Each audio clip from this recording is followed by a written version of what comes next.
Franklin County leaders will meet again tomorrow as they come up with their budget for the next fiscal year.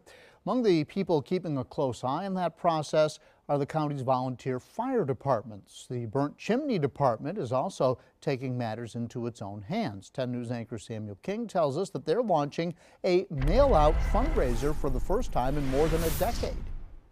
Again, being a volunteer fire department, we probably see just as much as a paid department in the city or the county. We have high-speed impacts, lots of structure fires, lots of brush fires. Burnt Chimney Fire Chief Lee Powell says with the county's growth, they're seeing more calls. This year's winter storms didn't help, breaking down a massive number of trees and power lines. You know, back in '94 when I first joined, we'd run 100 calls. We'd run 187 in 2 months.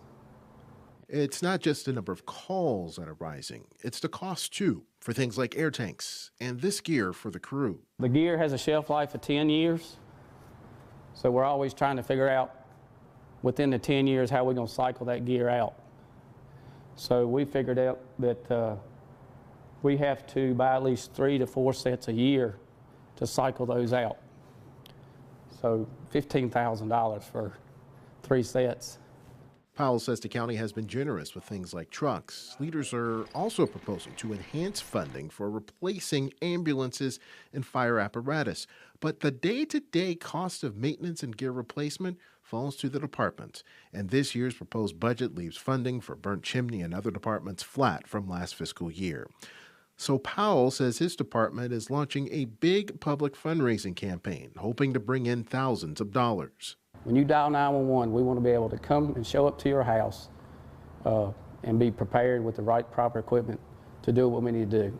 This department, like many others, was able to get grants like CARES Act funding to replace needed gear, but those grants are going away, adding to the urgency of the fundraising efforts. And they're also trying something new, using Zelle to bring in funds.